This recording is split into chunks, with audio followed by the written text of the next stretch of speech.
Démocratie veut dire le pouvoir au peuple. En grec, démos c'est le peuple et kratos c'est le pouvoir. Dans un état de droit, celui qui établit les lois a le pouvoir. En démocratie, c'est le peuple qui écrit et vote les lois. Une aristocratie, c'est le pouvoir au meilleur. En grec, aristos, c'est le meilleur, et kratos, c'est le pouvoir. En aristocratie, ce sont les meilleurs qui ont le pouvoir et établissent les lois. Une oligarchie, c'est le pouvoir à un petit nombre. Oligos, c'est un petit nombre. En oligarchie, c'est un petit nombre qui a le pouvoir. En France, nous sommes sous un régime dénommé gouvernement représentatif. Tous les 5 ans, on demande au peuple d'élire ses représentants parmi un groupe d'hommes politiques, dénommé classe politique. Les représentants écrivent et votent les lois, pas le peuple. Nous sommes donc dans une oligarchie. Historiquement, le terme de démocratie pour désigner le gouvernement représentatif a été employé dans les années 1830 pour tromper l'opinion publique et faire croire au peuple qu'il a le pouvoir. Ce mensonge perdure encore de nos jours. L'évolution, les riches avaient bien plus à perdre que les pauvres. Voltaire, figure emblématique des Lumières, disait ceci: un pays bien organisé est celui où le petit nombre fait travailler le grand nombre, est nourri par lui, et le gouverne. Si le pouvoir était donné au peuple, il aurait défendu ses intérêts propres au détriment de la minorité des riches, des notables et des banquiers. Écoutons Francis Dupuy-Derry, professeur au département de sciences politiques de l'UQAM. À l'origine, en fait, de mon travail par rapport à l'histoire du mot démocratie, c'est que je suis tombé sur des textes du 18e siècle de fondateurs, ce qu'on appelle les fondateurs de la démocratie moderne aux États-Unis et en France, et leurs propos, explicitement, quand ils utilisent le mot démocratie, ils sont contre la démocratie. Et donc, j'ai vraiment eu une interrogation, c'était pour moi mystérieux. Je me disais, comment comprendre que des régimes qu'on associe, nous, aux plus grandes démocraties occidentales, comment comprendre qu'ils aient été fondés par des antidémocrates qui étaient explicitement antidémocrates? C'était ça que je cherchais. Je voulais savoir quand le mot change de sens, devient un terme positif et qu'il ne décrit plus des assemblées populaires, mais il décrit un régime parlementaire électoral. Et c'était ça ma recherche, et ma façon de trouver la réponse, ça a été d'aller dans les textes de l'époque. Et donc, au fur et à mesure que je lis les textes de l'époque, on trouve des réponses, en fait, parce qu'on voit bien, et les acteurs à l'époque même, ils sont conscients qu'ils changent le sens des mots pour des raisons politiques. On l'a dit tout à l'heure, on fait toujours remonter l'histoire de la démocratie à la cité d'Athènes dans l'Antiquité.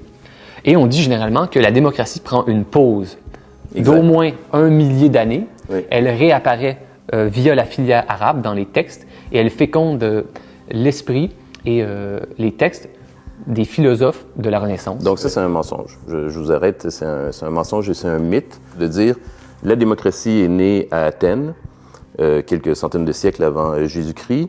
Elle y vit à peu près 200 ans, ou à peu près. Et puis, comme vous dites, elle prend une pause, et puis elle réapparaît. Puis là, bon, il y a des débats. Elle va réapparaître, disons, avec la guerre de l'indépendance aux États-Unis, ou la Révolution en France, ou la fin du 19e siècle. Bref, ça dépend, mais disons, elle apparaît à peu près à ce moment-là.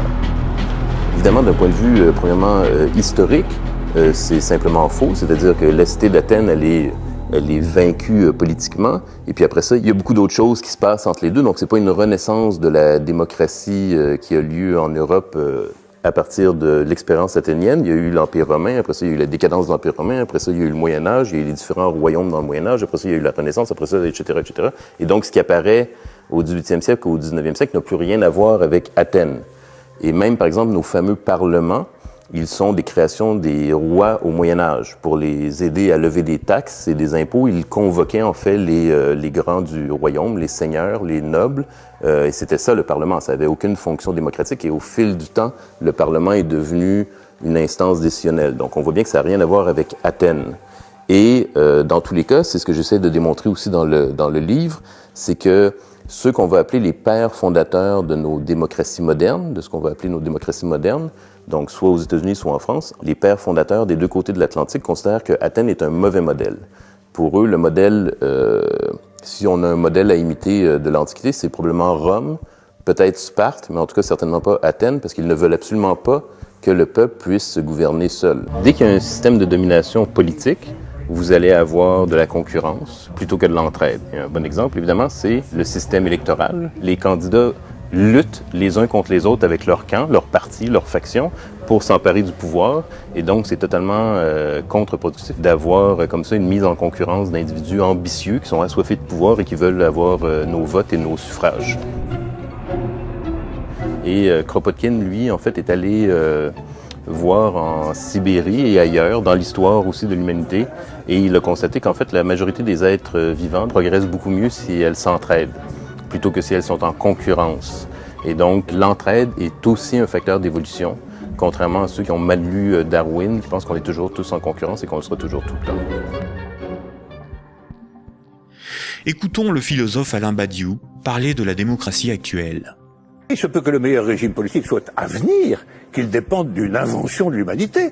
Après tout, vous savez, pendant des millénaires, ce à quoi nous assistions, c'était à des théocraties, à des régimes extraordinairement tyranniques et oppressifs. Ils ont duré bien plus longtemps que votre démocratie, bien plus longtemps. Donc cette démocratie, c'est peut-être tout simplement une sorte de petit intervalle dans l'histoire. Surtout que elle ne marche que là où le capitalisme est déchaîné, hein. Ça, c'est un fait, hein. Le régime parlementaire démocratique, je le constate, c'est un fait. Il n'existe comme régime installé, consensuel, conséquent, que là où l'économie capitaliste s'est développée. Et quand l'économie capitaliste commence à flancher, ce type de représentation politique se sent aussi un peu malade, n'est-ce pas ?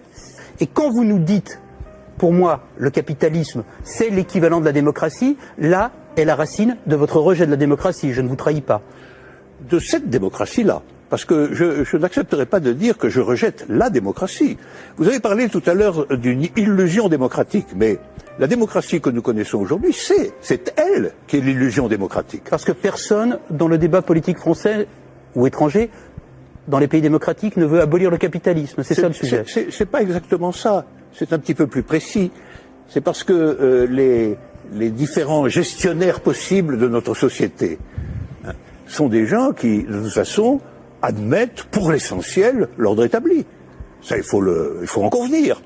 D'ailleurs, s'ils n'admettaient pas les uns et les autres l'ordre établi, ils n'accepteraient pas de se succéder comme ils le font.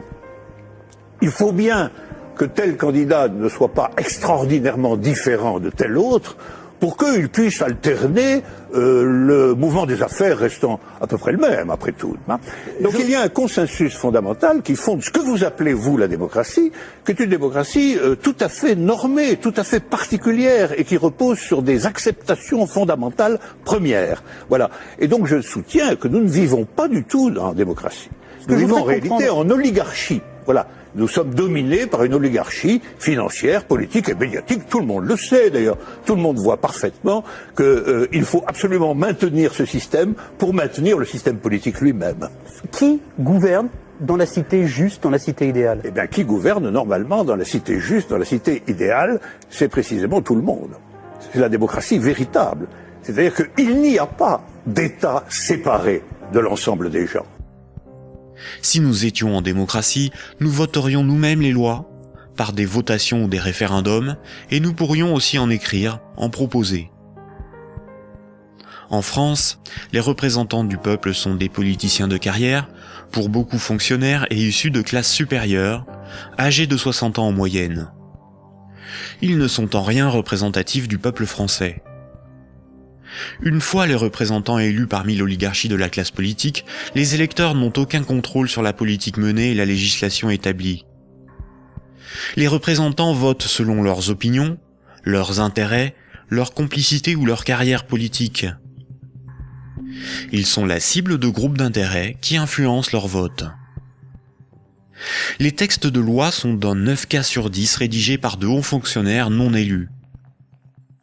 Donner le pouvoir à un groupe d'hommes issus d'une oligarchie, ce n'est pas avoir le pouvoir, c'est désigner ses maîtres.